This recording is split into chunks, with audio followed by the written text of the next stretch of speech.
Bom dia a todos, bom dia a todas, bom dia para você que nos assiste pela Pop TV em Sobradinho e Porto Alegre e nos escuta pela Cultural FM no Rio Grande do Sul, Santa Catarina e toda a região. Sejam todos muito bem-vindos e bem-vindas a mais um ICL Mercado Investimentos. Hoje, segunda-feira, dia de conhecer as expectativas do Focus. Será que o mercado mudou algum rumo? Será que mudou alguma direção das suas projeções? A gente vai descobrir daqui a pouquinho e vamos também falar das mudanças que estão acontecendo depois da privatização da Sabesp e até as perspectivas ruins que se tem pela frente em relação a carreira, funcionários e até a prestação de serviço, precarização. A gente vai falar de tudo isso.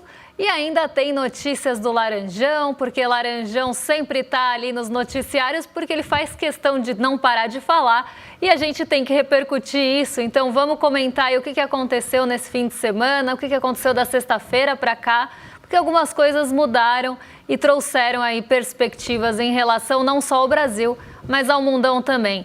Então vamos passar já pela nossa agenda, porque tem assunto pra caramba pra gente falar hoje. A agenda tá um pouquinho enxuta, mas hoje ela está recheada de indicadores de Brasil de novo. Então vamos lá, porque na Espanha o dirigente do Banco Central Europeu e presidente do Banco Central Espanhol discursou no Fórum Econômico lá na própria Espanha mesmo.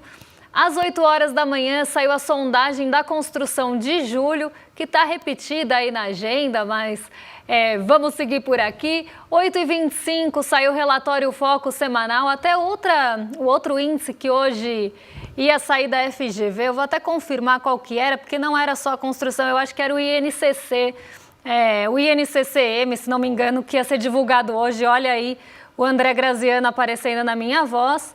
Mas vamos lá, porque a gente tem, eu vou pegar aqui na agenda, porque de novo, né, quem pega ao vivo aqui, a gente já sabe como é, e é isso mesmo, tá? Era a INCC-M de julho que saiu hoje às 8 horas e logo depois saiu a sondagem da construção. 8h25 saiu o relatório Focus, velho conhecido nosso aqui, sai toda semana, é um dado semanal, mas vamos seguir para a próxima página porque tem mais coisa para sair aqui no Brasil. 8h30 saiu a nota imprensa, política monetária e operações de crédito. Aqui são dados ligados ao mercado de crédito e assim que a gente tiver um tempinho a gente traz para vocês. 10 horas da manhã, pouquinho antes do programa começar, saiu sondagem da indústria da construção de junho. Essa medição é da CNI. E às 15 horas saiu outra velha conhecida nossa, outro dado semanal que sempre aparece por aqui, que é a balança comercial semanal. Às 16 o Tesouro divulga o relatório trimestral de financiamento lá nos Estados Unidos. Aqui é Tesouro de lá, tá, gente? Então, um dia bem focado em alguns dados de Brasil. Tem bastante coisa da FGV saindo, tem CNI também divulgando coisa. Mas o mais importante está no cenário internacional. E eu nem vou entrar muito nisso, porque eu vou dar bom dia para o Diego, que já está lá na redação para receber o bom dia de vocês, saber de onde vocês estão falando e contar como é que foi esse fechamento de sexta-feira. Diego, bom dia, como é que você está? Bom dia, Débora. Muito bom dia para toda a nossa audiência. Um prazer estar mais uma manhã aqui com vocês. Segundamos, início de semana. Muito bom dia para os mercadeiros e mercadeiras de plantão. Liz Longo, Gladys Garcia, André Bolzan, a Vá Cartoneira aqui de volta. Enfim, muito bom dia para todo mundo. Pois bem, vamos para o nosso fechamento de mercado. Depois de uma quinta-feira bem turbulenta, os investidores não se empolgaram para o final de semana e o Ibovespa fechou a semana passada no terreno negativo. Nosso principal índice acionário fechou a sexta-feira com uma queda de 0,21% aos 133.525 pontos, com os investidores ainda atentos à escalada das tensões comerciais entre o nosso Brasilzão e os Estados Unidos. A Bolsa teve um dia de pouca movimentação, com a atenção voltada principalmente para o cenário internacional. Empresas como Petrobras, Itaú e Banco do Brasil ajudaram a conter perdas no índice, enquanto a queda de 1,47% da Vale pesou no resultado. Mesmo com o recuo na sexta, o Ibovespa fecha a semana com um acumulado positivo de 0,11%. No mês, o cenário já é diferente, acumula uma queda de quase 4%. Agora, no ano, a situação ainda é positiva. O Ibovespa tem uma alta acumulada de 11%. O dólar, por sua vez, teve uma alta de 0,76% e fechou o dia de sexta-feira cotado a R$ 5,56. Aproveitando o gancho do dólar e indo para os Estados Unidos, já adianto que a situação por lá está bem mais empolgada do que aqui. As bolsas de Nova York fecharam no azul, com investidores de olho nos balanços e repercutindo o encontro entre o laranjinho Donald Trump e o presidente do Fed, Jeremy Powell. De acordo com Trump, ele e o Powell tiveram uma boa reunião e que saiu com a impressão dessa reunião de que o Banco Central estadunidense pode estar pronto para diminuir a taxa básica de juros do país. Com isso, o S&P 500 e o Nasdaq renovaram as máximas históricas no encerramento de sexta-feira. O Dow Jones também fechou no campo positivo com uma alta de 0,47%.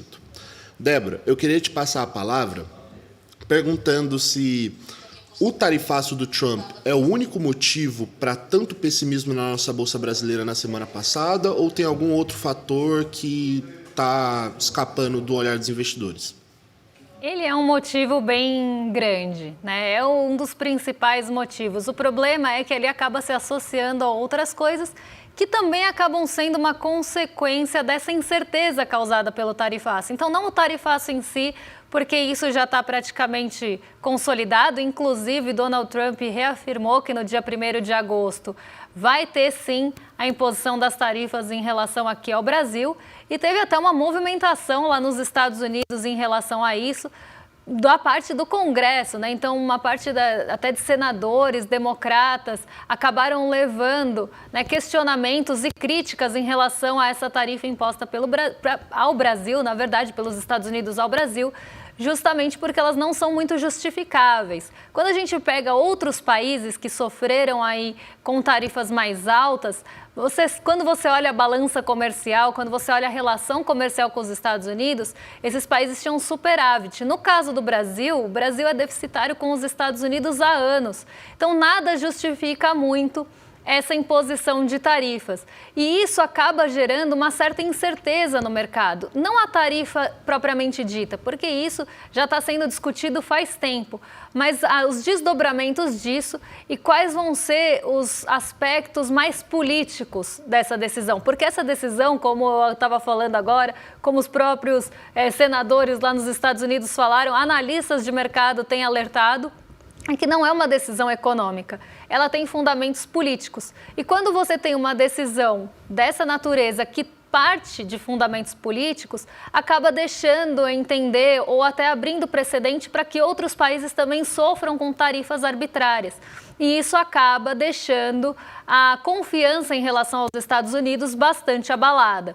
Agora, olhando aqui para o Brasil, também tem muita incerteza em relação a esses desdobramentos, se vai ter mais sanções, se vão acontecer se outras esferas, outros aspectos aqui do Brasil vão ser afetados por esse embate. A gente já está vendo ministros do Supremo sendo ali alvo de ataques, a gente tem visto o Brasil como um todo sendo alvo desse ataque e essa colocação dessa tarifa acaba mostrando, inclusive, não só a imposição da tarifa, mas a indisposição dos Estados Unidos de negociarem aqui com o Brasil e negociarem com outros países, também mostra que a gente está numa situação diferente dos outros países, que tem outras motivações, sim, por trás dessas tarifas econômicas e comerciais colocadas aqui no Brasil. E aí teve essa movimentação do Partido Democrata, que enviaram cartinha para o Donald Trump também, criticando e questionando. Ao mesmo tempo, teve uma declaração, ou pelo menos fontes falaram que deve haver uma declaração lá nos Estados Unidos de emergência para tentar justificar essas tarifas, já que você não teria essa justificativa pelo déficit de balança comercial. Então vamos buscar outra coisa, né? Assim que Donald Trump está agindo, ele precisa achar outra justificativa. E aí fontes ouvidas pela Bloomberg no final da semana passada falaram que ele estaria preparando essa emergência ou essa declaração de emergência para justificar essa sobretaxa tão elevada e tão descabida aos produtos brasileiros. Então, isso gera uma incerteza aqui no Brasil, gera uma desconfiança internacional e aí tem aquele ponto que eu já até falei para vocês em alguns momentos. A nossa bolsa estava operando em recorde, alguns ativos tinham se recuperado desde o fim do ano passado E aí tem a realização de ganhos diante de uma incerteza. Você não sabe para onde o mercado vai, você não sabe para onde a economia pode ir, embora tenha ali os impactos tenham sido medidos em relação ao PIB e tudo mais, você tem também um entrave. Quem que vai querer tomar decisão diante desse cenário tão incerto, diante de uma neblina? Como é que você sabe se você vai para frente ou não, se você não está enxergando muito à frente? E isso deixa todo mundo receoso, deixa todo mundo cauteloso e em compasso de espera. E aí, o mercado que viu as ações e os ativos brasileiros se descolarem e até atingirem recordes depois daquela queda tão brusca no ano passado, começam a realizar ganho, porque diante de uma incerteza pode ser que aquele lucro diminua. E como ninguém está preocupado em fomentar aqui nosso país e nem trazer nenhum aspecto de longo prazo para essas empresas, é mesmo especulativo, você tem essa movimentação de realização de ganhos e saída de capital estrangeiro da nossa bolsa, inclusive. E isso faz com que tenha a queda na bolsa. Então, por mais que você tenha, em alguns momentos, o Donald Trump colocando ali essa incerteza, você também tem desdobramentos dessa incerteza. Então, você tem ao mesmo tempo os Estados Unidos como um protagonista dessa queda, mas os aspectos que acabam envolvendo até mais as questões políticas, as questões que envolvem a geopolítica de tudo isso, acabando culminando também nessa queda. Então, são desdobramentos, né? Uma coisa não está desligada da outra e existe uma preocupação muito grande em relação a isso. E isso faz com que a nossa bolsa acabe sofrendo as consequências. E aí até trouxe alguns pontos aqui, porque na sexta-feira tinha tido aquela conversa entre a União Europeia e os Estados Unidos e parece que isso trouxe uma percepção em relação ao patamar das tarifas. Porque, para quem lembra, quando as tarifas entraram em stand-by, a maioria dos países estava ali com 10% de tarifa. Parece que algumas foram aumentadas para justamente estabelecer um piso um pouco mais alto do que os 10%, um piso de 15%. E aí, isso ficou um pouco evidente na negociação com a União Europeia, que foi inclusive criticada pela França de ter havido uma submissão para a redução da tarifa de 30% para 15%. Então, isso está também gerando desconforto lá na União Europeia. E hoje de manhã, e aí eu vou ter que colar um pouquinho, porque saiu não faz nem 20 minutos essa notícia, em relação ao Reino Unido, porque também teve um acordo agora com o Reino Unido e Donald Trump anunciou que esse acordo deve ser um dos maiores que os Estados Unidos vão protagonizar aí, ou que protagonizaram até agora. Então, o Reino Unido também acabou se submetendo em alguns aspectos para tentar negociar essas tarifas.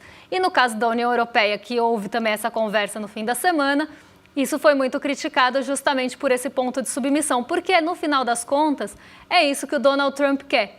Ele vai impor uma tarifa altíssima, algumas condições bastante radicais, para tentar fazer com que os países se submetam às suas vontades, aos seus termos e condições, e aí, quem sabe, ele negocia a tarifa e reduz para um patamar que agora o piso, inclusive, subiu, que seria de 15%. Então, é isso que está sendo visto, é isso que está sendo discutido e também acaba colocando os Estados Unidos, não só o Brasil, nessa posição um pouco mais delicada, mas lá uma posição delicada de falta de confiança, de falta de previsibilidade, uma coisa que os Estados Unidos sempre tiveram, já que eles eram porto seguro de recursos, justamente por essa solidez.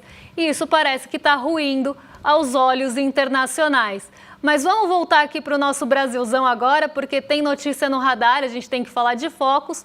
Afinal, ele saiu no comecinho dessa manhã, então o Diego já está lá na redação para contar as atualizações do Focus. Diego, mudou muita coisa ou nada novo sobre o Focus? Nada novo sobre o Focus, né, Débora? Saiu agora, às 8h25 da manhã, divulgado pelo Banco Central, o já tradicional relatório Focus, e parece que os ventos de otimismo não querem sair do Focus de jeito nenhum. Pela 9ª semana seguida, os economistas do mercado financeiro revisaram para baixo a expectativa de inflação. A projeção do IPCA para este ano caiu. Os preços devem subir menos do que se pensava antes, mas não para por aí. As expectativas para o crescimento do ano que vem e para o câmbio deste ano também foram alteradas. O mercado espera que o dólar termine o ano de 2025 na casa dos R$ 5,60. Já para o PIB de 2026, as principais instituições do mercado financeiro projetam um crescimento de 1,89%. Enquanto a taxa de juros, a nossa Selic, segue do jeito que estava, nada muda nessa semana. Lembra? Entender por que mudou, por que não mudou, o que aconteceu com esse Focus nessa semana. Lembrando que semana agora, essa mesmo de hoje, na quarta-feira a gente tem super quarta. Então, é um Focus que antecede a decisão de juros aqui no Brasil e lá nos Estados Unidos também, por isso que a gente chama de super quarta, porque é um dia de decisão importante de juros nos dois países e elas acontecem praticamente juntas, ali com uma diferença de horas. E o Focus vem nessa semana sem mudanças na Selic, esse é o primeiro ponto. Então o mercado acredita e projeta que não vai ter aumento na taxa Selic, quase que dizendo ao Banco Central que ele aceita sim essa taxa de 15%. Então vamos colocar aqui na tela para o pessoal de casa acompanhar o que mudou, o que não mudou, e a gente conta essa historinha para vocês.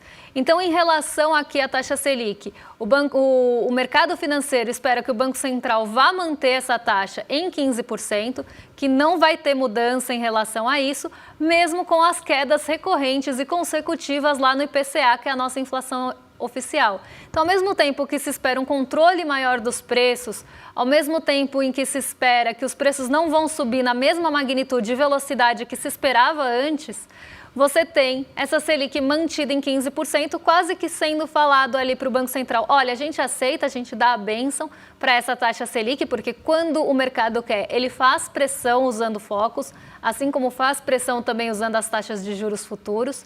Então aqui ele está mostrando, sim, a gente aceita 15%, esse patamar já está restritivo o suficiente aqui para a gente, suficiente inclusive para começar a derrubar a inflação. O que a gente sempre tem que ter em mente em relação à inflação, aqui a inflação está em 5,09 para esse ano e a expectativa para o ano que vem caiu para 4,44, inclusive abaixo do teto da meta. É que expectativa de inflação mexe com expectativas. Isso é um ponto muito importante. Então, o mercado financeiro ele tem alguns mecanismos na mão para mexer com expectativas de uma forma geral. Primeiro, com a expectativa da taxa de juros, não só pelas negociações no mercado futuro, mas também aqui pelo Focus tentando dar recados em relação à Selic, se aceita, se não aceita, se quer mais, se não quer mais. Então isso está nas mãos de quem responde o Focus, e a gente sempre tem que lembrar que quem responde o Focus é o mercado financeiro, não tem setor produtivo aqui respondendo pesquisa. E em relação à inflação também, porque se cria uma expectativa de inflação, isso pode inclusive desencadear em algum momento o processo inflacionário, porque a expectativa ela faz parte da inflação, assim como faz parte de outros aspectos da economia. Então é importante a gente sempre lembrar que o Focus mexe com expectativa, até porque ele é usado de base quando a pessoa não tem ali uma projeção, quando a empresa não tem o seu próprio setor que faça projeções macroeconômicas, muitas vezes o Focus é usado para traçar cenários. Então a gente não pode tirar isso de mente e lembrar sempre quem que está mexendo com essas expectativas, que estão às vezes traçando cenários possíveis para empresas. E também a gente não pode esquecer que o mercado financeiro erra pra caramba. Então ele tem um poder nas mãos de mexer com expectativa, respondendo um relatório que a gente sempre tem que lembrar que é anônimo, e isso pode levar as expectativas a caminharem para um lugar ou outro.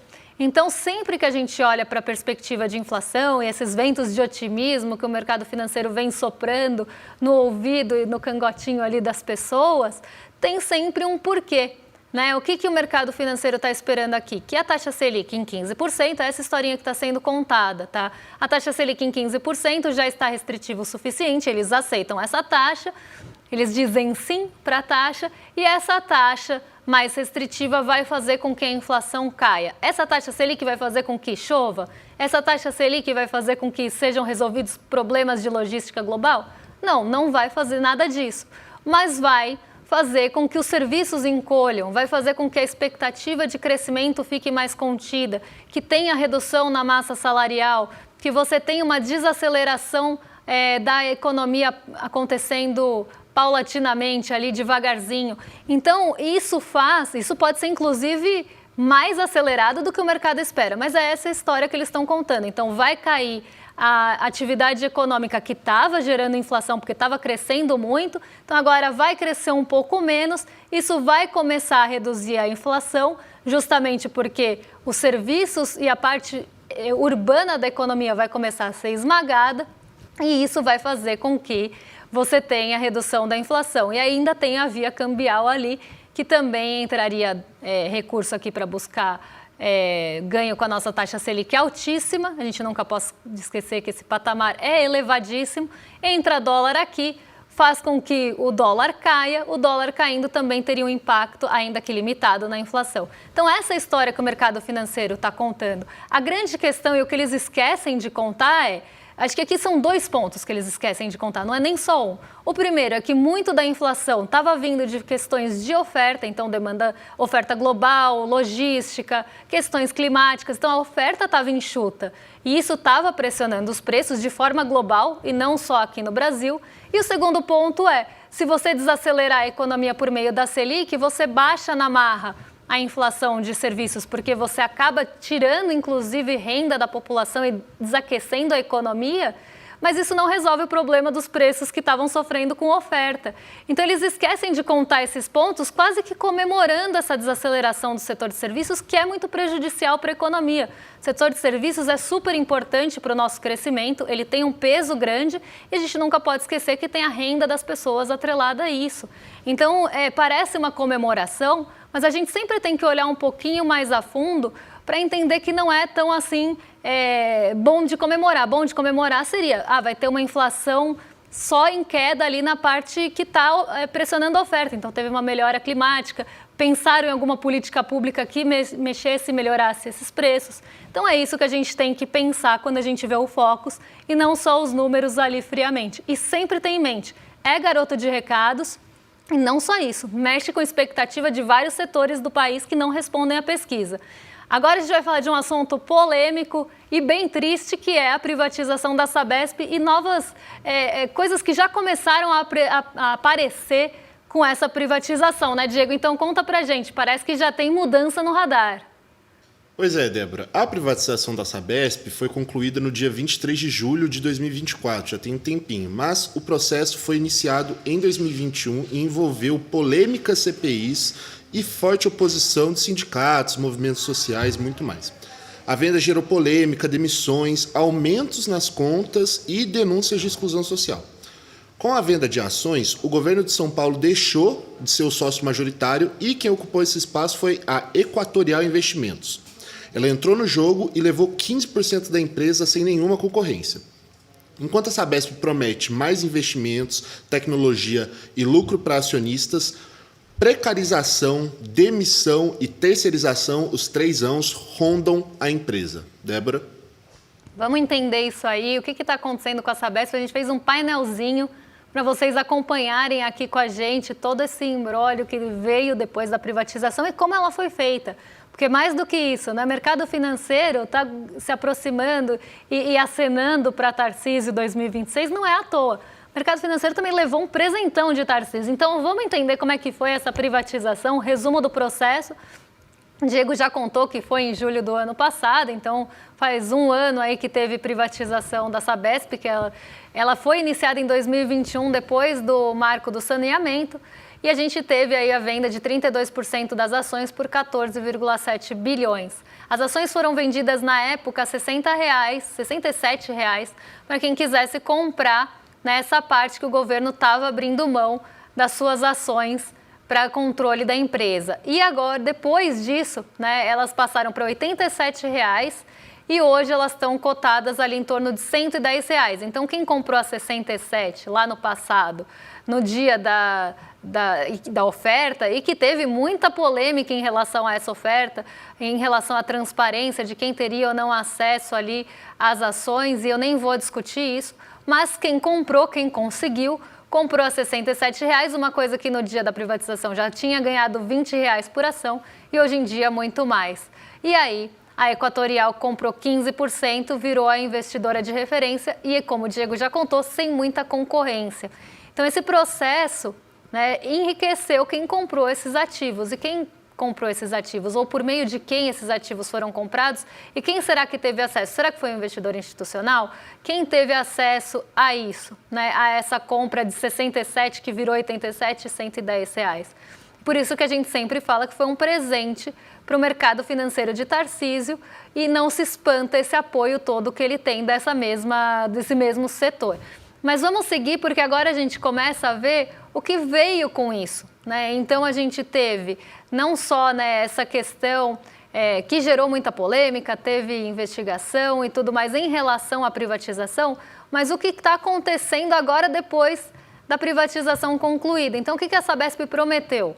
Que ela ia investir 70 bilhões até 2029, universalizar o acesso à água e esgoto 4 anos antes do prazo, criar 40 mil empregos diretos e indiretos e usar tecnologias para localizar vazamentos, IA para fiscalizar a obra. Então está prometendo aí muita coisa, modernização, né? Está prometendo modernização, universalização do acesso à água e saneamento. Só que o que a gente está vendo na prática não é essa promessa que a Sabesp está colocando em pauta. O primeiro impacto que a gente já vê acontecer e até sendo denunciado e apontado pelo Sindicato dos Trabalhadores de Água e Tratamento de Esgoto, tudo mais, é a demissão em massa que já está acontecendo depois da privatização.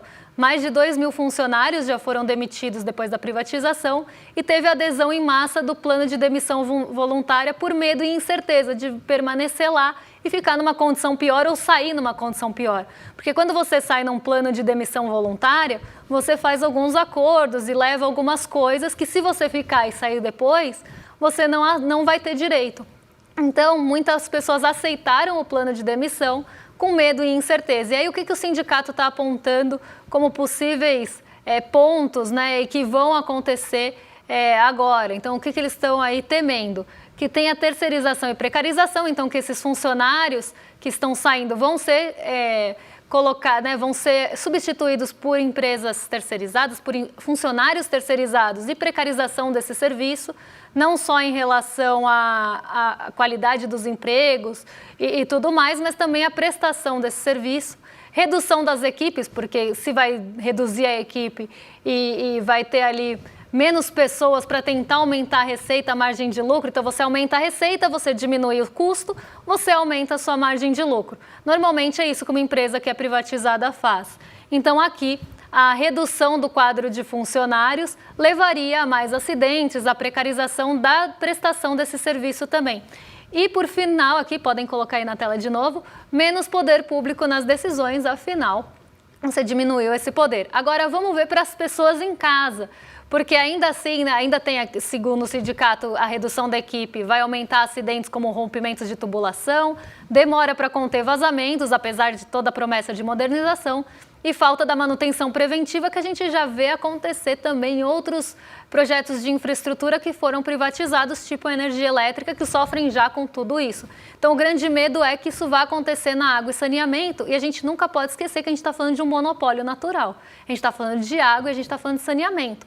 E isso está nas mãos da iniciativa privada, que normalmente não tem, né, um olhar não só social, mas de sustentabilidade a longo prazo para aquele ativo que ela está gerindo. Mas vamos ver agora o que tem de impacto aqui na nossa casa. Vazamentos preocupantes, aqui alguns já apontados nesse período, né, na rodovia Castelo Branco e na represa Guarapiranga. E isso causaria impactos ambientais e risco sanitário para a população. Mas não só isso, não era nesse ponto que eu queria chegar. O ponto que eu queria chegar, eu acredito que vem agora, que esteja agorinha mesmo, que é o aumento da conta de água, porque alguns moradores já têm relatado que viram o aumento da conta de água acontecer e saíram ali de R$70 para R$500. Então, um aumento bem expressivo, bem relevante na conta de água.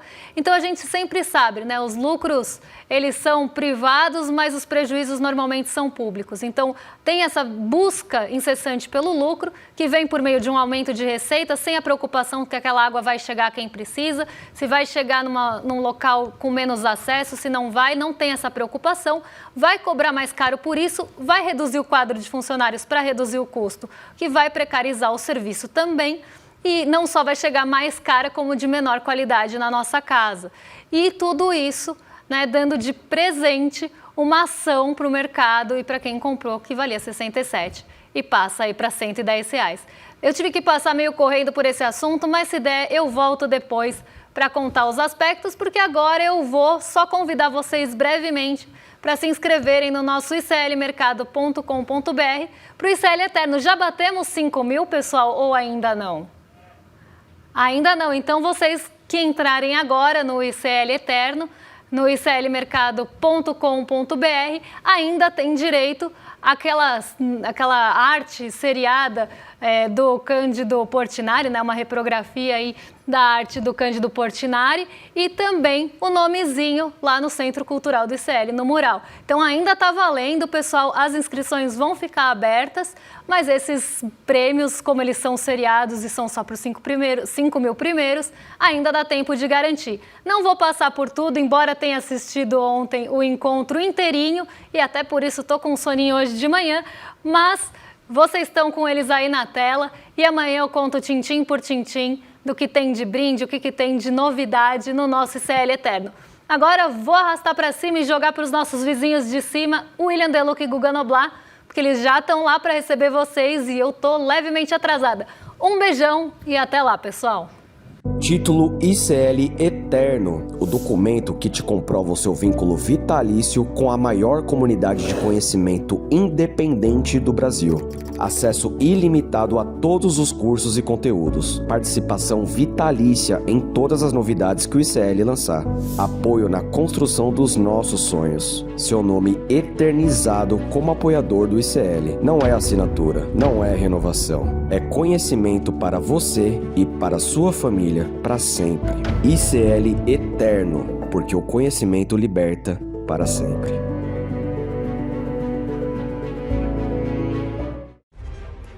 Olá, olá, olê, olê, olê, olá. Eu sou o Lindener Pareto, historiador, e tenho um convite especial para vocês para acompanharem o Provocação Histórica aqui nos canais do Instituto Conhecimento Liberta.